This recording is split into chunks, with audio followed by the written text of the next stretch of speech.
Delhi NCR में प्रदूषण के मामले पर सोमवार को सुप्रीम कोर्ट में एक बार फिर सुनवाई हुई। शीर्ष अदालत ने दिल्ली, उत्तर प्रदेश, हरियाणा और पंजाब सरकार को एयर क्वालिटी मैनेजमेंट के निर्देशों का पालन करने के संबंधित हलफनामा दायर करने का निर्देश दिया है।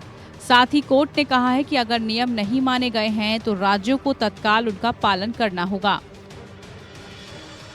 सॉलिसिटर जनरल तुषार मेहता ने बताया कि प्रदूषण कम करने के लिए आयोग की तरफ से एनसीआर के राज्यों को कई निर्देश दिए गए हैं।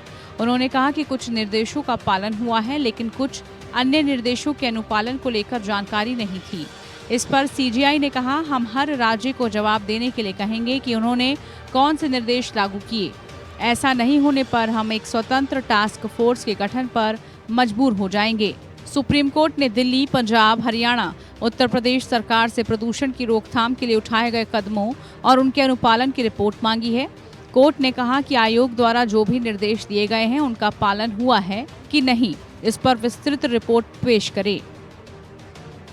इसके अलावा कोर्ट ने केंद्र से भी पूछा है कि कौन सा राज्य निर्देशों का पालन नहीं कर रहा है, उसका नाम बताएं।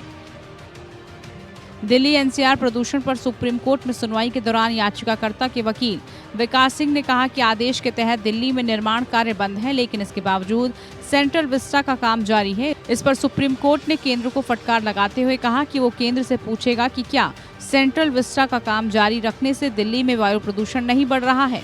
कोर्ट ने इस दौरान पंजाब सरकार को कड़ी फटकार लगाई है। केंद्र के हलफनामे के जवाब में पंजाब सरकार की ओर से एडवोकेट जनरल जवाब दे रहे थे। उन्होंने कहा कि पराली जलाने के अलावा कोई निर्देश जारी नहीं किया गया है। कई राज्य इसमें दिलचस्पी दिखा रहे हैं।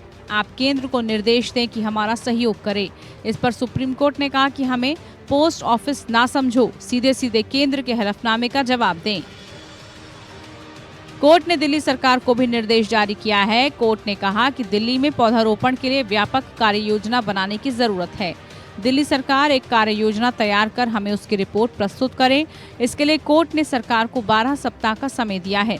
इसके अलावा दिल्ली मेट्रो रेल परियोजना के चौथे चरण के लिए पेड़ों को काटने के लिए मुख्य वन संरक्षक से अनुमति लेने का निर्देश भी दिया है। कोर्ट अब इस मामले में 2 दिसंबर को सुनवाई करेगा। Bureau report.